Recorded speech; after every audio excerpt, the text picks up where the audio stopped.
All right. Good morning, everybody. Hope everybody's doing well. Welcome to Hobby Hotline. This is episode 335 of Hobby Hotline. I'm your host, Logan Ward, and with me today is the man known as a collector's dream, Orlando. Orlando, how you doing, buddy? Doing great, Logan. That's good to hear. And the man who needs no introduction, hobby pioneer and icon, my good friend, Dr. Jim Beckett. How you doing, Dr. Jim? I'm fine. Maybe I'd like to be a collector's dream. Sounds like a good thing, Orlando. Thank you, Dr. Jim. Let's check out a few comments real quick here. We've from Stukes. He says, "Good morning. Watching the snow melt in Minnesota." So that's pretty good. Man City Brew. Good morning. Peter B says, "Hello, folks." Hodges. He gave a video like already, so I guess like the video if y'all don't mind. He says, "Hey, everybody." Got Larry Gitlin. Good morning to all my favorites. It's good to see Larry. Mm-hmm. Authentic Sports Car Dad says, "Cheers." Gordon says, "Aloha." So he's in, I believe he's in Hawaii. And let's see, we've got Mookie. There's old Mookie.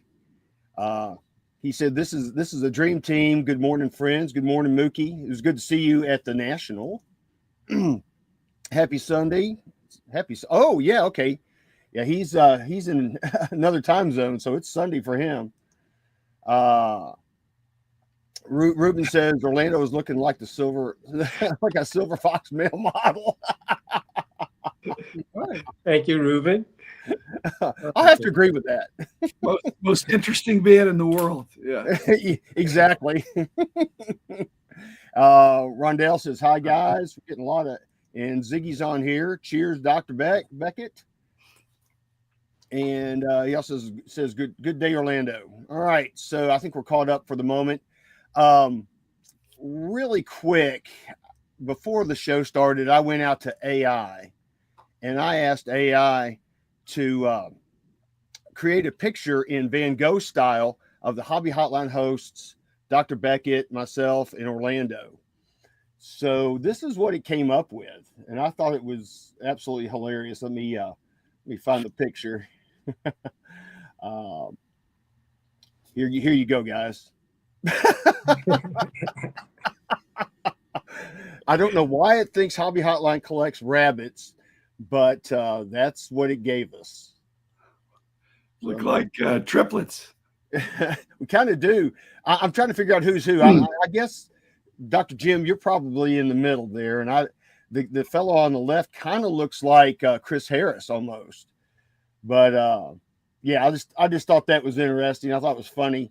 The other picture it generated was with a bunch of guitars, but I thought the bunny one was funnier. Well, as collectors, we do go to rabbit holes sometimes. That's a good one, man. I like that. All right, let me check some more comments, see where we are.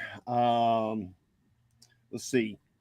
Rondell, he's on the bus from Florida to New York. Wow. Well, anyway, that's Rocco's wife.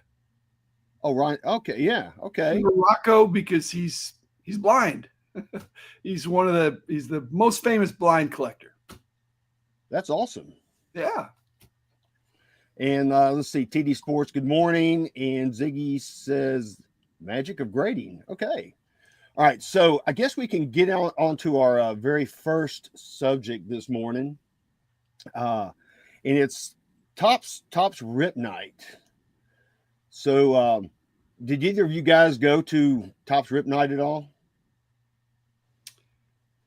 Not me. No, I did not. Yesterday, I did talk to Aaron from AA Mint at the card show because he was there. And, he told me it was very busy, very big event. They had a hobby, like a trade night also and give away cards. He said it was pretty big. He's a local card shop here in Fort Lauderdale, near Fort Lauderdale. But I didn't attend, but I heard it was very big.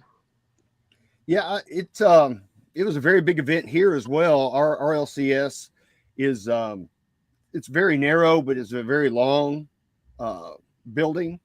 and they were packed. They showed me some pictures. I wish I had them. I should have asked them for them, but they said they were packed. They said it was absolutely amazing. Just a huge turnout. So Yeah, anytime Tops does stuff like that, I think it's great. Of course, awesome for the hobby.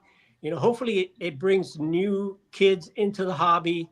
Because kids will bring friends, and even friends hopefully don't collect. So I think it's always a great deal when they do that. I think they need to do more of that.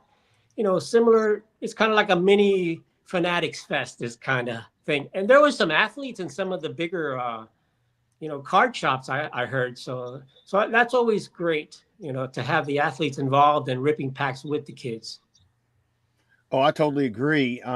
Dr. Beckett, you have any thoughts? Well, I just think it's amazing. It's a great activity anyway. But when you throw in some big time celebrities, I don't know how they even do the crowd control, because if they know in advance that somebody big is going to be there, it's just incredible. Again, you're going to come for the celebrities, and hopefully, as Orlando said, stay for the cards. Yeah, I think it's a good bellwether for the hobby. You get to see a lot of people there. The people, the crowd. Just, I think that's just just shows how strong the hobby is right now. I had some guys come up to me at the last show that I know that I had no idea they were collectors. They've never said anything about it. Either they just got back into it, and they were bringing their kids, and their kids were between 10 and 15. And it was cool. It was cool. They kind of showed up, tapped me on the shoulder, and I went, oh, okay. I had to get reoriented. But they were into it too. They'd been dormant, then came back because they're kids.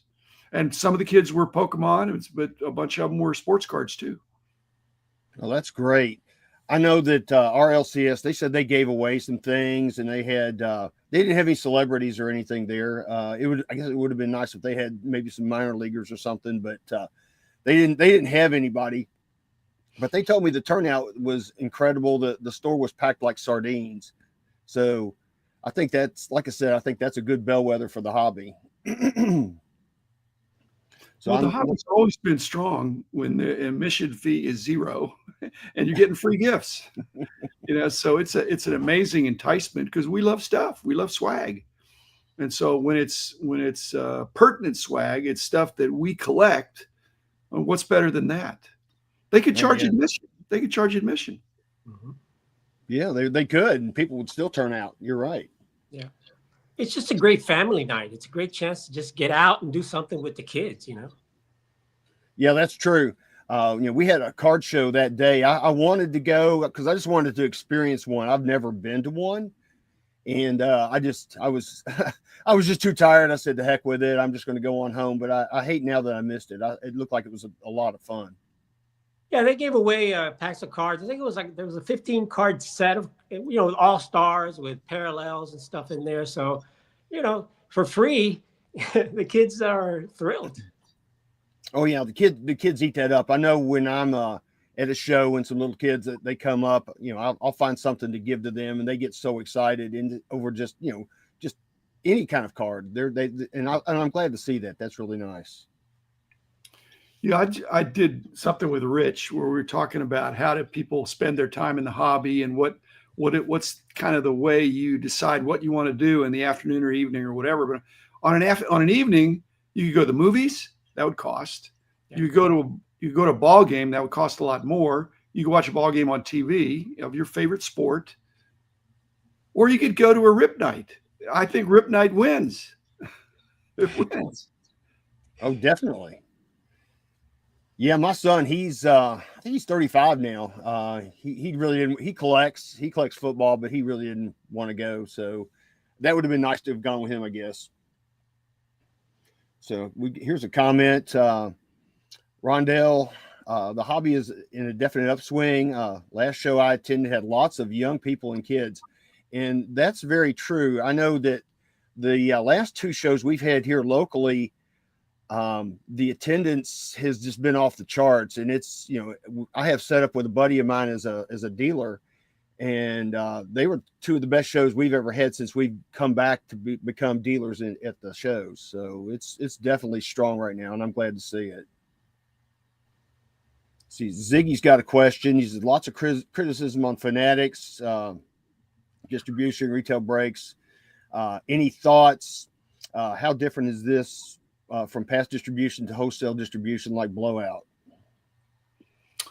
Well, number one, I'm proud of Fanatics for saying it, for declaring that. That's more information than we would get back in the old days. There was a perception that most of the product went to wholesale hobby distributors, and Fanatics has kind of indicated that they're moving away from that old model. And so if 40% is going to LCS, that's good.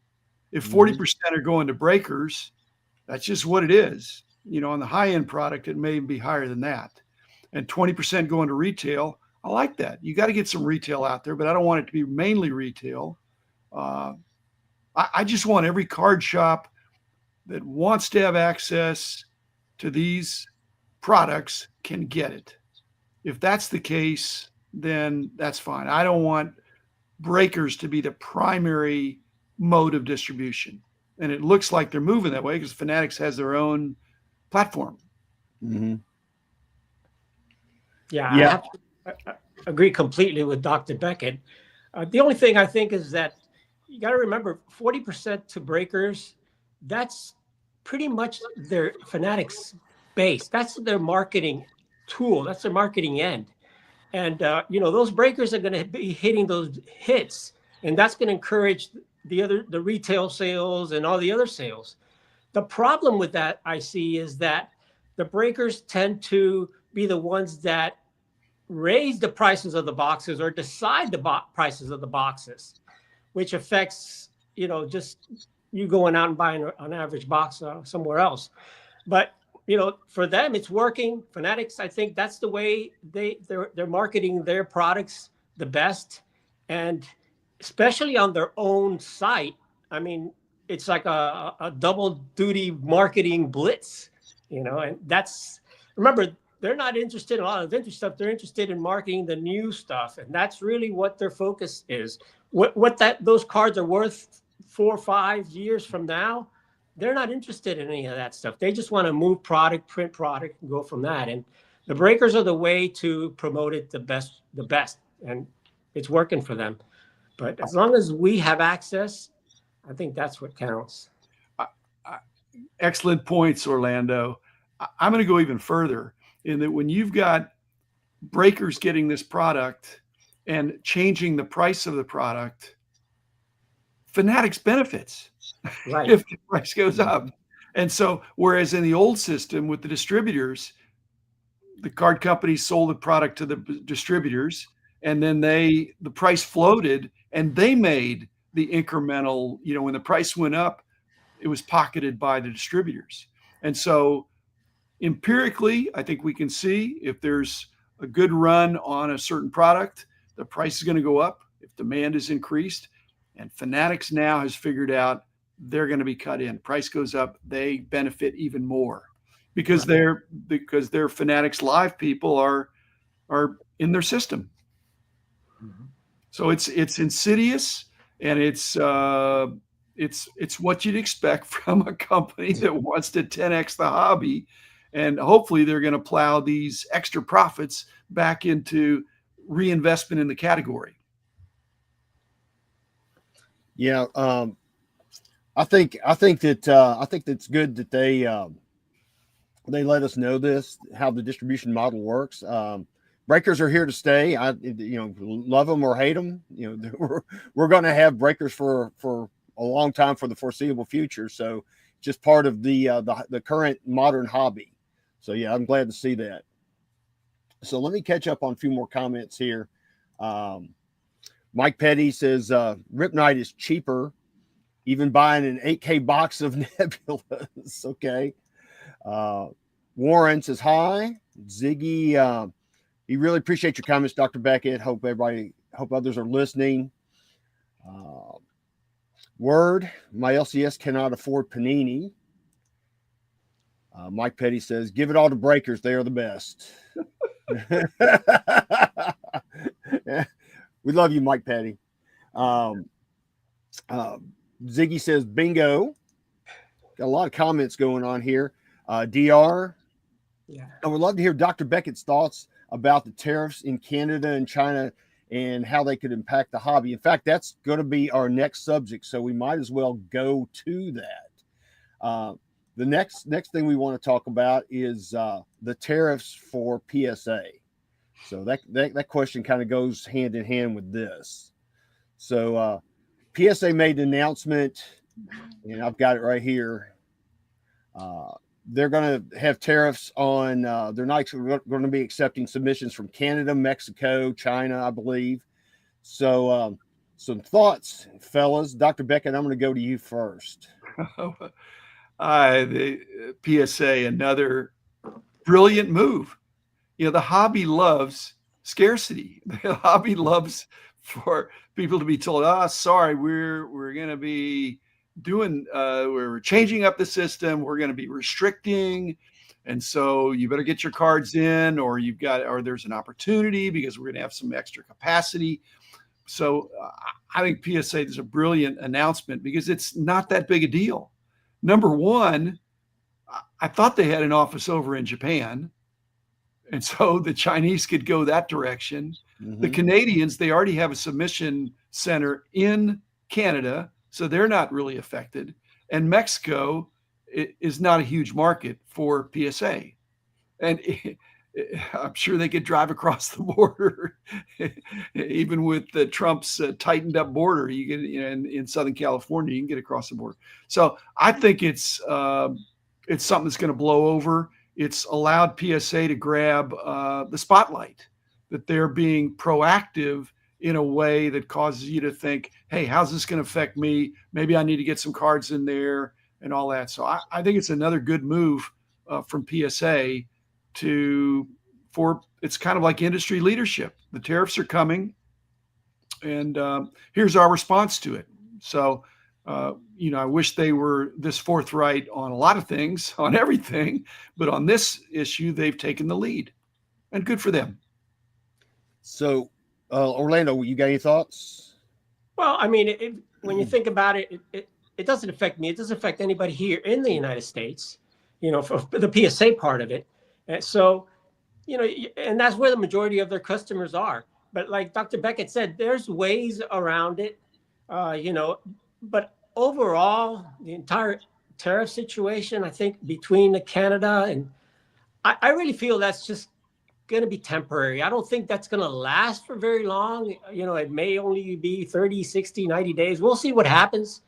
But for the most part, people will work their way around it and figure out a way to get things done and not have to pay some massive tariffs and stuff like that.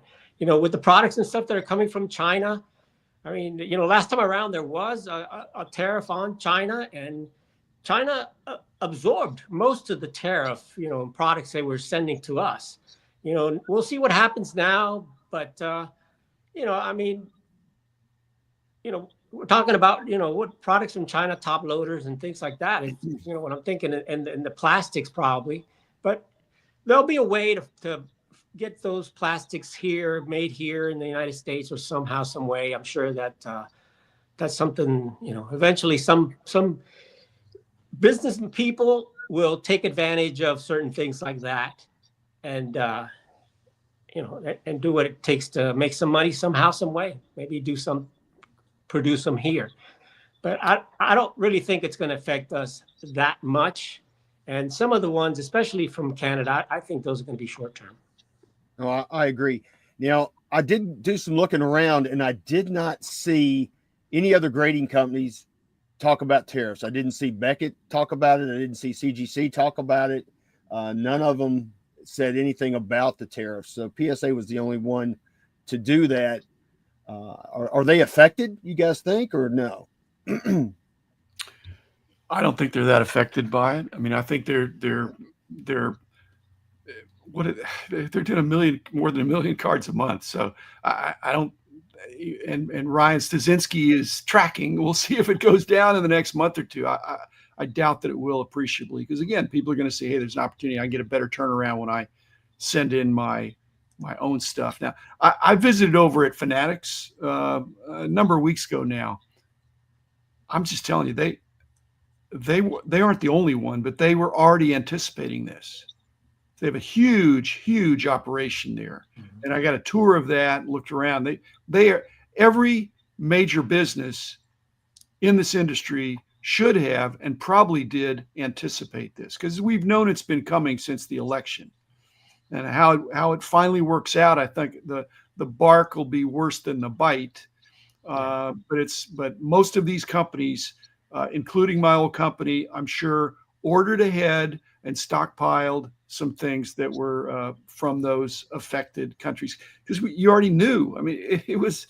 Yeah, so at any rate, it's going to blow over, and yet it's good to have more than a single source for some of these products. If you're a single source, just like with COVID, when shipping got way behind, it messed people up.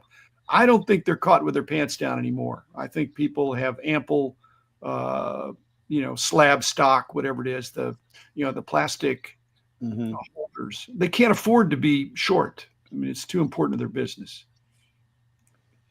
Yeah, I'm sure that they've stocked up and they're probably sitting on pallets of slabs right now. And I don't think it's going to affect them very much at all.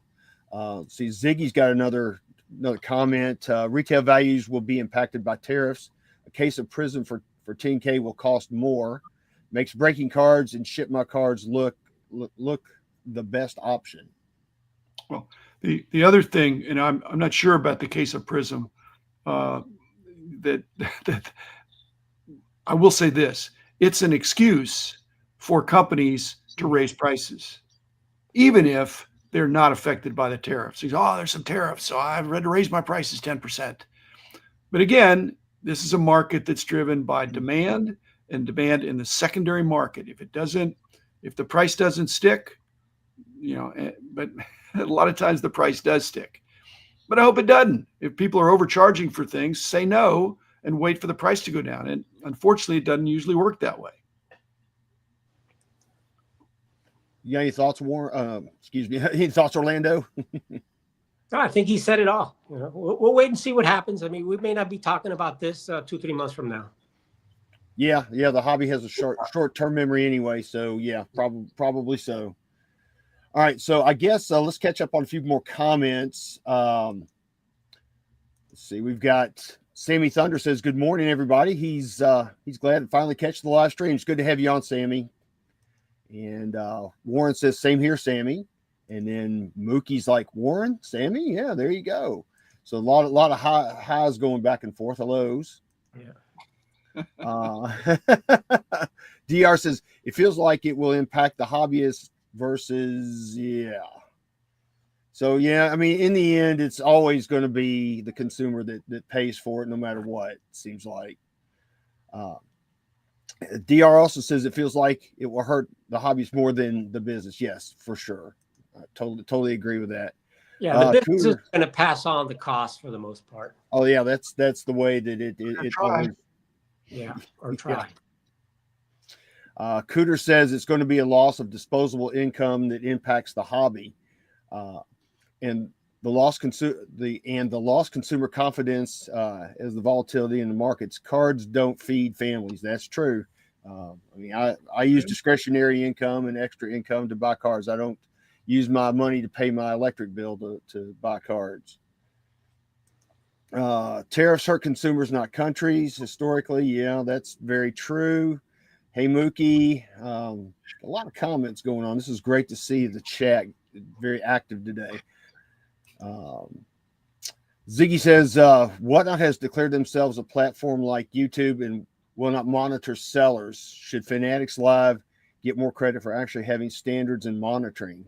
Yeah, that's another big thing. I think Whatnot said that they have discontinued the replay of their live streams, so you can't go back and see if anybody's doing maybe something shady or something. So any thoughts on that, guys?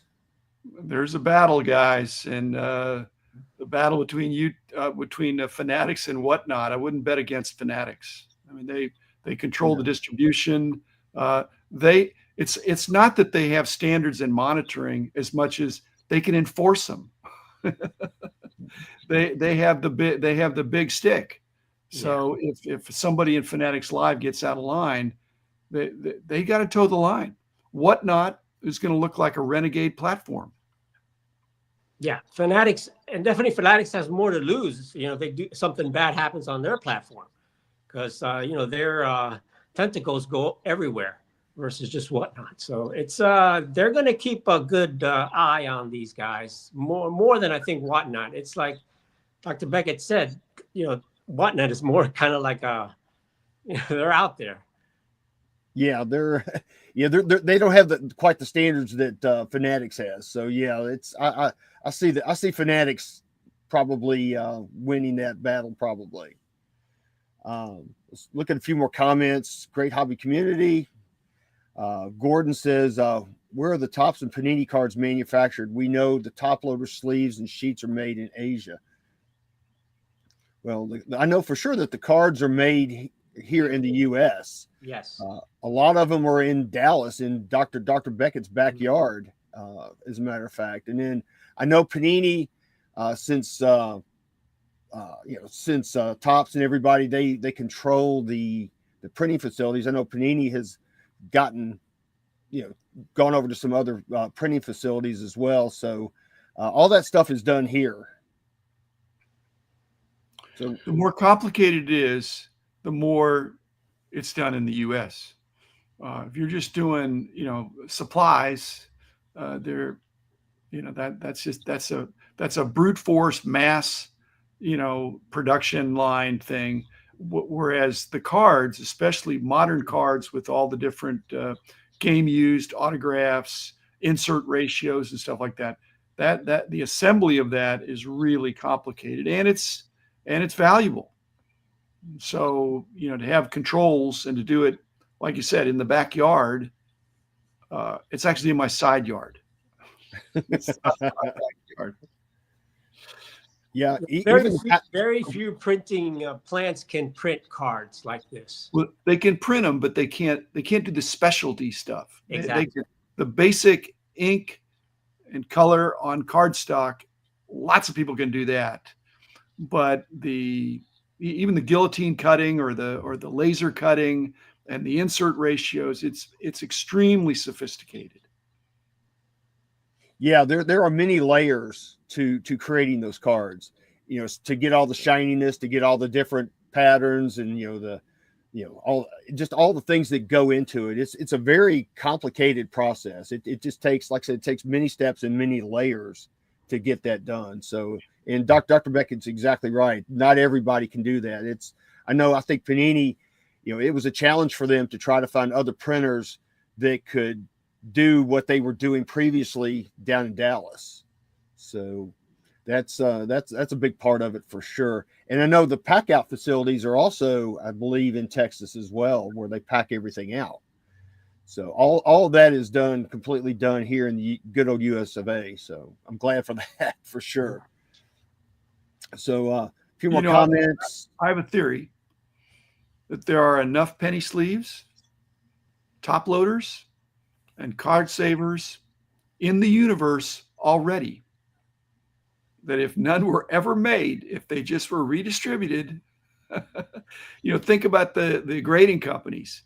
I think they're dumpstering all the card savers that things are submitted into. If things were recycled, I think we'd have enough for sure penny sleeves, and card savers, top loaders. We've got enough. Just don't throw them away. Just recycle them or reuse them. Yeah, I've often wondered what happens to all the card saver ones and all the penny sleeves that I send to PSA. I think they're ground up.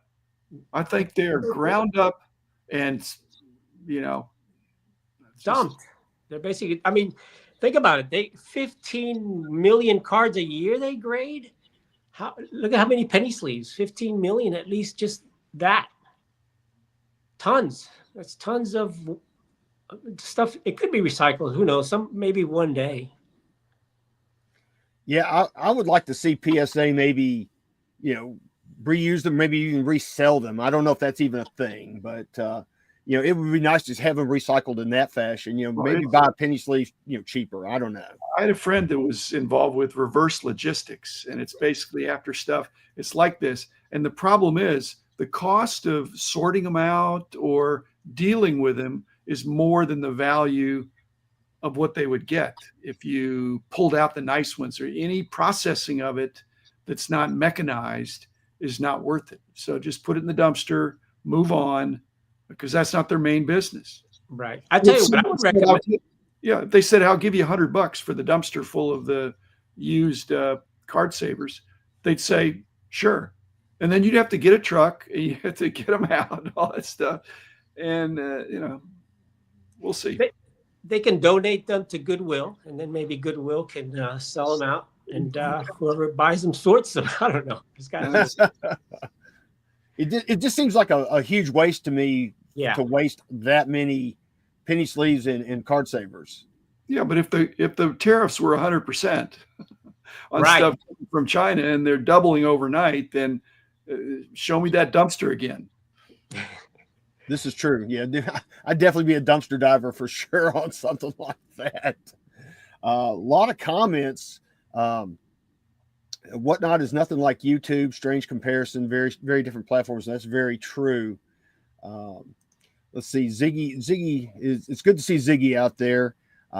Rip Knight, debut patches, player involvement. The hobby is strong and growing. I applaud Fanatics. They butter my bread. Yeah, the hobby, I agree. The hobby is strong, definitely, for sure. Let's talk about the debut patches. Yeah, that's a good segue into debut patches. So recently, the Associated Press printed an article about the debut patches and how the young players are trying to collect their own patches. And I thought that was a really great article. I'm sure you guys have probably read it. Dr. Beckett, what did you think about it? I think it's positive. I mean, again, it's in the news. It's anything that's in the news that's positive like that is good. And anything that's getting the players talking about the hobby, involved in the hobby, participating in the hobby, that's all good. That's all good. I mean, this is a dream come true. If you think 10 years ago, to imagine that collectors, that players would be collecting their own cards, other than Giannis Antetokounmpo, who was surreptitiously doing it. But these young baseball players, I think it's awesome. I think it's one of the best things that's happened in the hobby. Not only the debut patches themselves being an incredibly great idea, but just to have the athletes not only become collectors, but these are people that the fans look up to. So a lot of kids that were not collectors saying, wow, Paul Skeens is a collector. I want to be a collector, or I want to look into that, or I've never seen that. So I think all of that's going to just draw people in the hobby. And like Dr. Jim says, anytime you're in the national news in a positive way, the card hobby is, I think it's always great news. And the thing with the debut patches is that, we're getting more and more every year. And Logan, we talked about this before, that there was 91 the first year, and this year there's 251. So that also gives us collectors a chance to pull one out of a pack, other than just the few that they had. And I think they're going to expand that and further, have even more and more players eventually. I just hope they don't go all the way and start getting college guys or high school patch cards. Well, you can have opening day patches each year. There's lots of things they can do with this, but most things in the hobby get beaten to death by repetition. So I hope they'll exercise some restraint, but it's a wonderful concept. It definitely is. And I was looking at eBay, looking at some of the recent sales, and this may be kind of hard to see, but you can see some of these, even the non-Paul Skeens debut patch. I mean, there's one for $10,000 for it's hard to see. It's like Landon Knock, but you can see some of the sales. I mean, 6,500, 6,000, 54,999.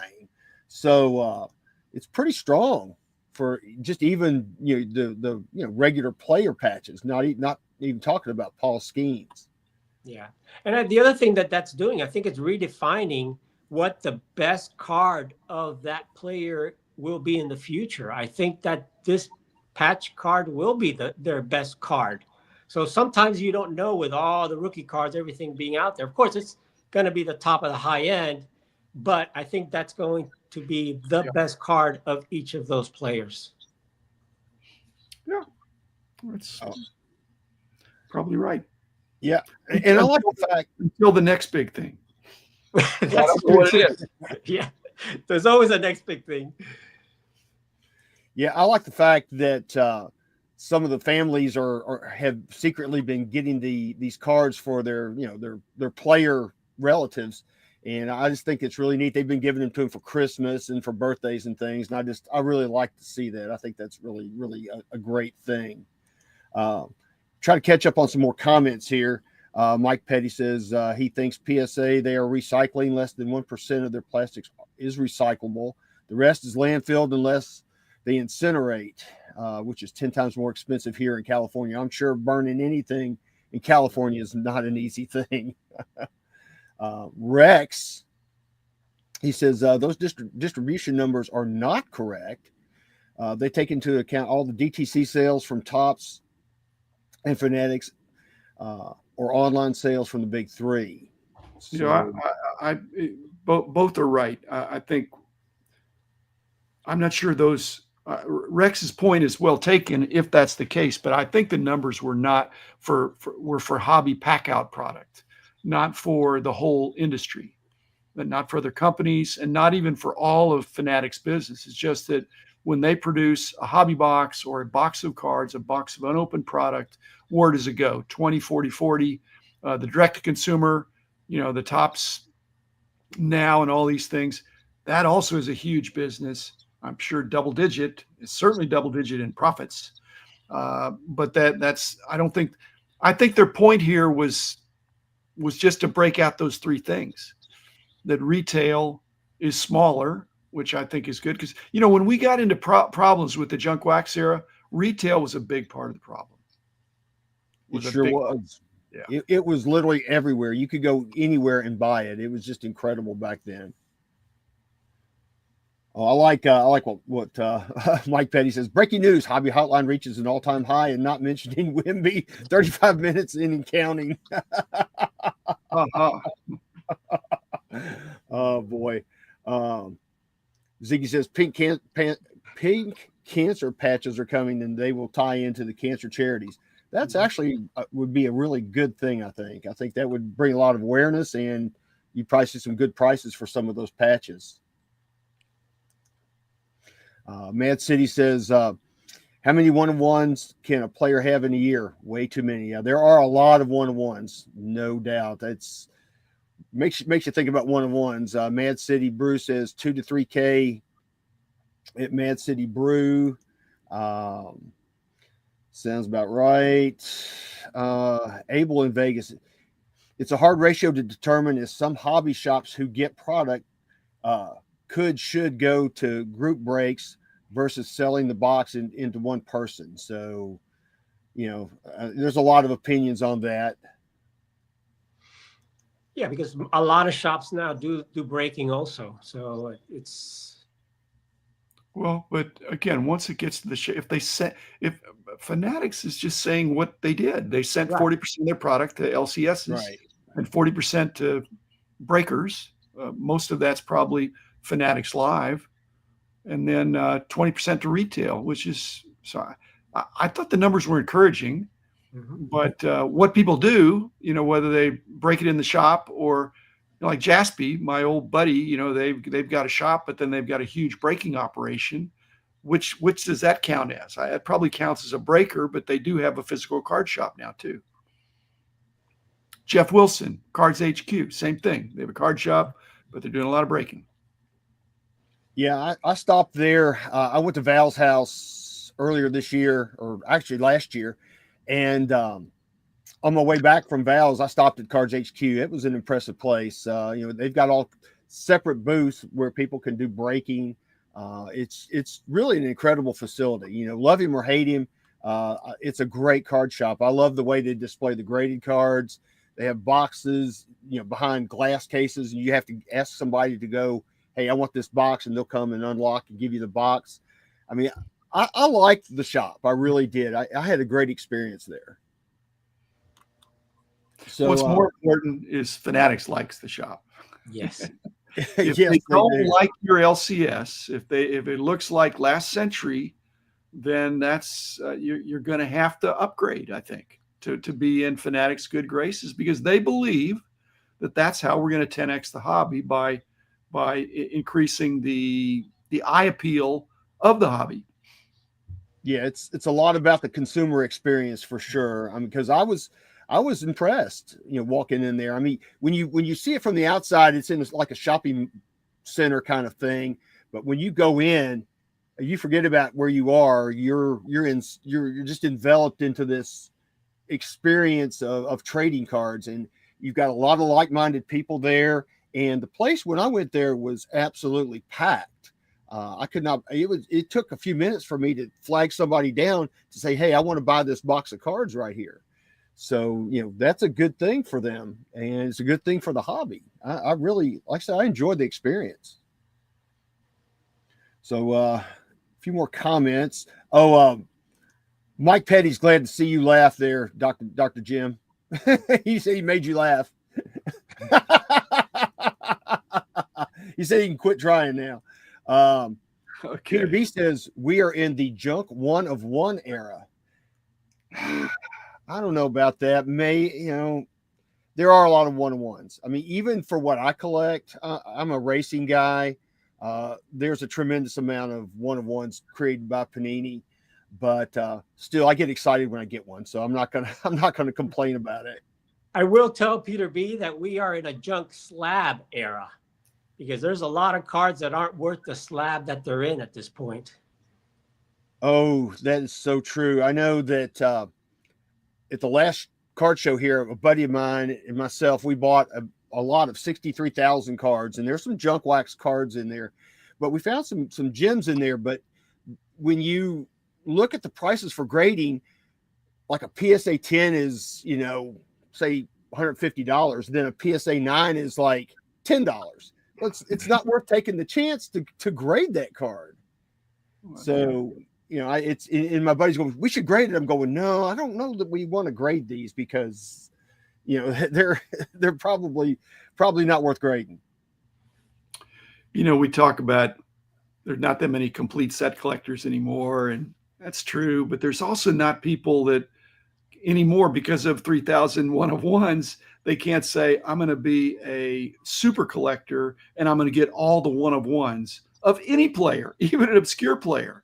It is, I think, literally, it's probably virtually impossible, because one person. And so it's changed the thought of collecting, that I have to have everything, that I have to be complete. Which is, I just want to have a great collection, and I want to add cards that I like. But it's just, if you're a perfectionist, you're just freaking out because you can't get all 3,000 1 of 1s of your player, even if you had the money. Yeah, for sure. A few more comments.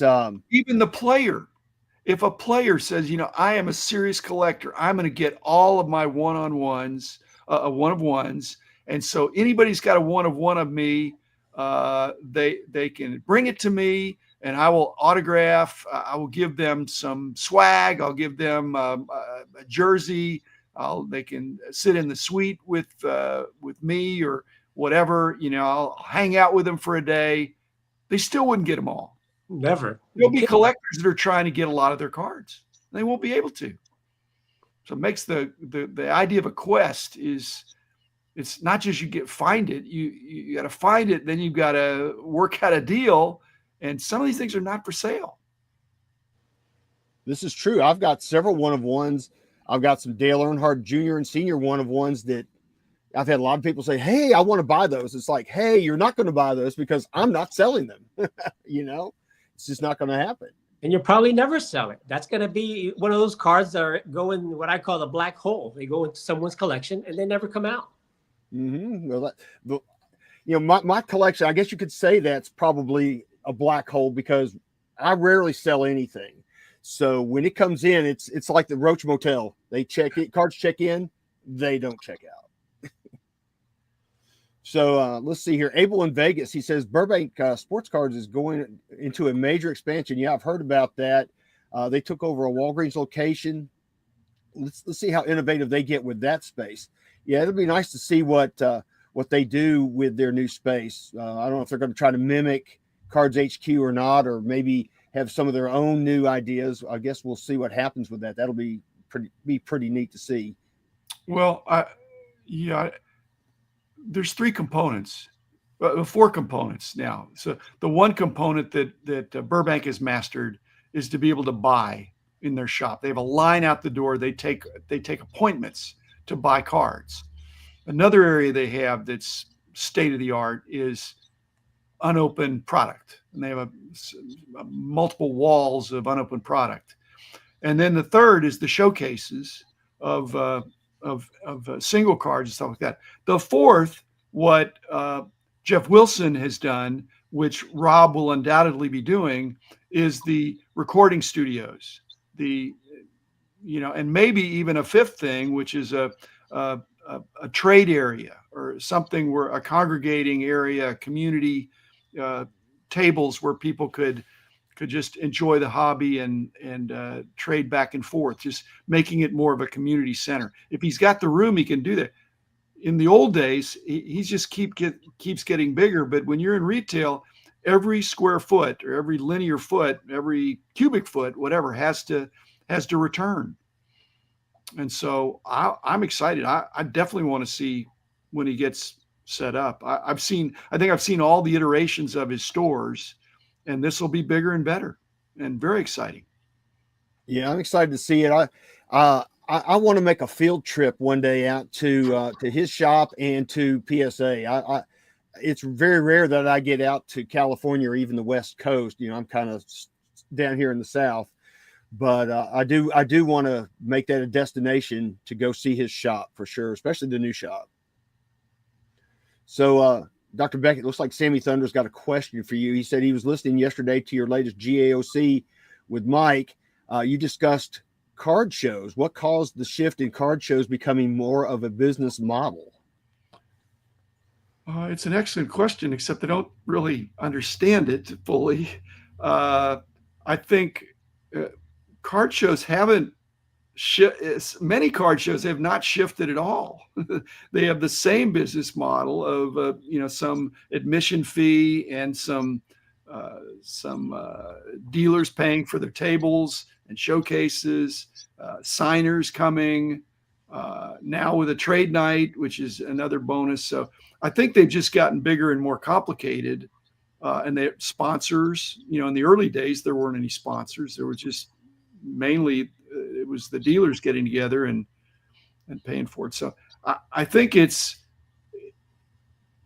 don't know if this is what Sammy's getting at, but it's sort of going to be survival of the fittest, because in Dallas, from year over year, the number of shows has doubled. And it's because of the success of Kyle's big shows. But now every one of Kyle's big shows has a smaller show the week before and a smaller show the week after, and sometimes multiple in the Metroplex. And I'm really talking about Dallas, not even Fort Worth. If it's Fort Worth, it's East Fort Worth. It's 45 minutes away. Within 45 minutes, I have 8 shows in the next 4 weeks. And so the business model is making your show stand out, having some reason why you have to be there. And Kyle's done that. These smaller, medium-sized shows, I don't know that they can all make it. You got to have great dealers. You got to have enough attendance to make it worth it for the dealers. And if you just have a token signer, that's not very exciting anymore. Mm-mm. So I'm not sure about the question, Sammy, but the evolution or this adaptation is important and generally good. And especially with Kyle, who knows what he's doing, he's doing other cities now. And so I guess the other thing is that they're more being, many of them, the successful ones, are being run by people with business savvy. In the early days, it was just a collector that said, "Hey, we ought to have a show in town here. Let's get together and have a show." But now these are full-time promoters. They know what they're doing. And like I said, they're part of the 10Xing. So I wish them great success. Yeah, I think that's the key right there. You know, from the old days of just a bunch of collectors putting together a show where you could leave your table, walk to another table, and I mean, those days are gone. And what's happened now is that it's become a business, like Sammy said. If you don't run a show like a marketing person, you're not going to be successful. And, you know, collectors in the old days, you know, we were just collectors. You know, we try to get a bunch of friends and do whatever we could, but we're not experts. Now, these shows need to be turned over to somebody who knows marketing. For example, the Strongsville show, they contacted me because I did some video of the show, and they offered me a media pass. And I talked to the guy. This guy is a marketing professional that came from a big, you know, company. I won't mention the names and stuff, but he was literally hired by Strongsville Group to promote the event. So I think that's the part of the business that's you got to do, and it's taken over. You got to get some promoters that are going to reach out to different medias, different people, different ways to attract people to the show. And those are the ones that are going to be successful. The other ones are going to go. Yeah, you know, our local card show is run by a collector. You know, he just does it. I guess he does it just to make some side money and, you know, to help the hobby. He's not making this into a business or anything like that. He just does this purely for the love of the hobby and, you know, to make a little extra money. He's not in the business of promoting card shows. So for him, it's just a little side gig that he does to help out the community. So that's how it works here. Well, so he builds the business. It's way easier to have a chain of shows across the country than it is to have a chain of LCSs. The running a card show is easier than running an LCS. And so it wouldn't surprise me if there were continued roll-ups of promoters. You know, a bigger promoter is going to come in with bigger marketing budget and all that stuff. So if the Memphis show gets built up to 200 tables instead of 100 tables, then all of a sudden it's ripe for somebody poaching or coming in. This is true. Yeah, he could sell the the right. That'll happen, and it could be Fanatics. I mean, Fanatics kind of has stepped back to reevaluate doing shows, not just the fests, but I think they want to be in that part of the business too. Mm-hmm. Oh, I don't think there's any part of the business that Fanatics doesn't want to be a part of right now.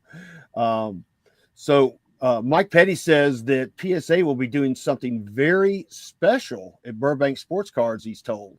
So that'll be interesting to see what comes out of that. Ziggy says he loves black hole collectors. We need more. How do we grow that group? I know that for sure as a racing guy, you know, I'm NASCAR, I'm not F1, but I've noticed that the F1 community seems to be more of flip, sell. It doesn't seem to be a community of I collect, whereas the NASCAR guys are more of collectors. So yeah, I agree. We need to grow that group for sure. Well, what is vintage F1? It's a short list. It's a very short list. I mean, if you don't define vintage as being pre-72 or something, if you define vintage as, you know, last century, there's a lot of good racing stuff out there. So I don't blame the F1 people if there's not that many cards to go after. They can only go after what's hot right now. And but the sustainability of a hobby, and the reason why baseball is so strong is because you've got way over 100 years of history, more so than any other sport. Oh yeah, for sure. But the thing that I do like about F1 is it's a global sport, and many countries have made cards through the years. If you go out on eBay, you'll see there are cars from the 20s, 30s, 40s, 50s. Yeah. But there's just not that many. And plus, these countries, They're a lot not of these US. cards got destroyed. They're not American. Exactly. So, but I do like that. I like to collect some Juan Manuel Fangio cards, and he's got cards, all over the world, and it's actually kind of exciting to see something new pop up that you've never seen before. So let's see here. Victor. Well, hey Victor, it's good to see you, buddy. He goes, I think Victor Wembanyama is a 10x better investment than Jalen Wells. And another comment here, Sammy goes, I would read about card shows in the late 60s and early 70s being more of collectors and enthusiasts coming together, stacks of cards from table to table. That's very true. I know Dr. Beckett can definitely speak to that. That's true. First of all, Jalen Wells, even if he wins Rookie of the Year, I mean, people that think that you get these accolades and attributes, that's not the thing. You've got to be a superstar, and Jalen Wells is not a superstar. He's a really good player, and he might be the best of the rookies this year, certainly one of the best. So I would change that, Victor. I think Victor is 100 times better investment, except there's some downside there. I don't invest in blood clots. I don't think so. That's and what was the other part of it? The card shows. Yeah, it was simpler. And I would like to say that there were less thefts back in those days. But I think there were thefts then, just like there's thefts now. It wasn't grand larceny back in the day because things weren't expensive enough, but it was petty larceny, but it still stung. And now it's felony theft, I think, when people are stealing millions of dollars worth of cards. And so there should be greater protections, even with all the cameras. The cameras of the 60s and 70s, Sammy, were your friend's eyeballs. When you went to the bathroom, you didn't even cover your table. You just told the table next to you, hey, I'm going to the bathroom. I'll be back in a minute. And people could come and still look at your table, but if they tried to take something off it, your adjacent table holder neighbors were going to say, he'll be back in a minute. So it was self-policing. And I hope we still have that, because I think the camaraderie of being on a weekend at a show all weekend next to somebody, you ought to look out for each other. Mm-hmm. Well, we've got a lot of comments here that we have not gotten to, and believe it or not, this show is almost over. Oh, boy. This hour has gone by very quickly.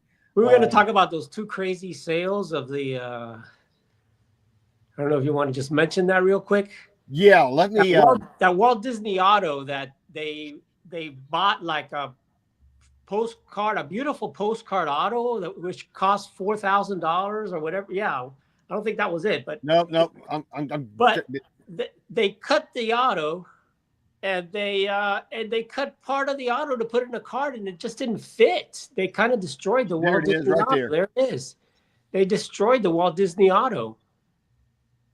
Yeah, that's and that card went for $15,860 with a buyer's premium. And to me, it just has no eye appeal like that. No, it has the eye appeal. It's the eye appeal of one of one. Yeah. So show me a better copy with the better eye appeal. It is the eye appeal. It is. That's a cool card. Like I said, maybe, here's the thing. Maybe underneath in the laminate, maybe the autograph has not been trimmed. It's just only showing the part that they could show. Maybe the full autograph is there in the part of the sandwich of the card. Yeah, well, It was a postcard. I would still rather have it in a postcard, which sold for $4,000. That actual one. Well, what is And that? there's an actual check. Yeah, here's a check that was sold by Probstein for $5,989. I would much rather have the check than the card especially if I'm going to collect the autograph.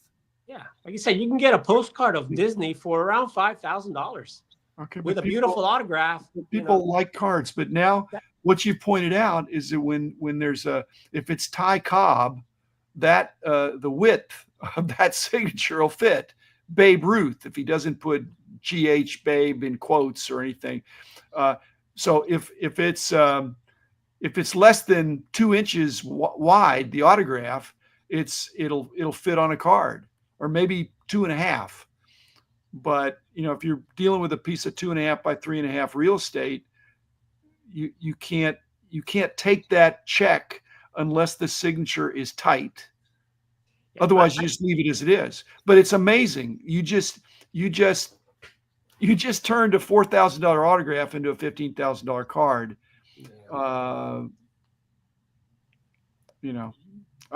I'm with you, Orlando. I'm a purist, and I think. As well, Logan, this original stuff, especially when it's more unique, leave it alone. Yeah. Leave it alone.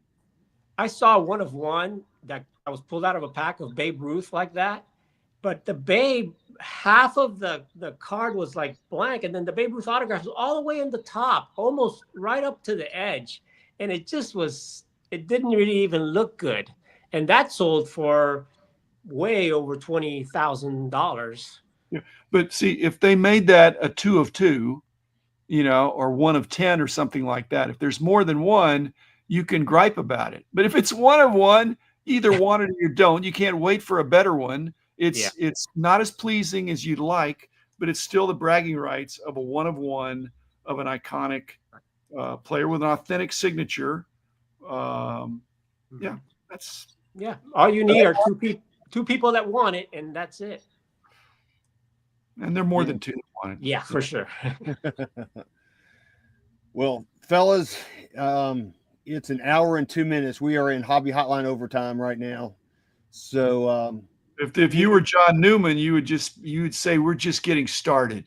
Okay, we're just getting started. But you're not. But it's been a great show. Orlando, where can they find you? What have you got coming up? My YouTube channel, A Collector's Dream. What I have coming up, I just posted the card show video that I just came from yesterday, the Palm Beach card show.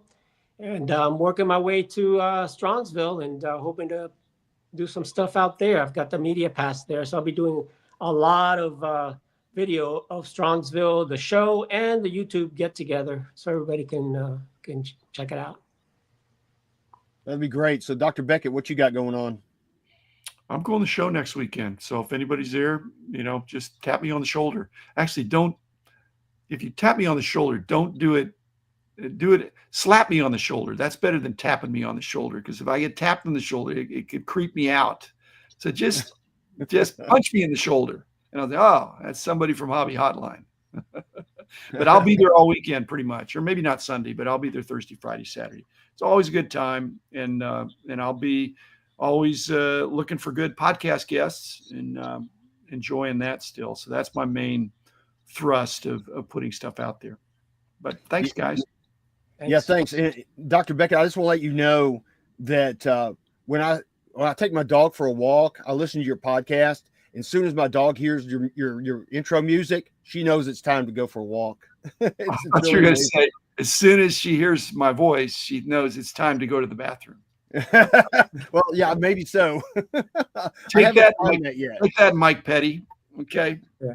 Dr. Jim, I want to tell you, I enjoyed your talk, not only with Mike, but also the last one you did with Mangini.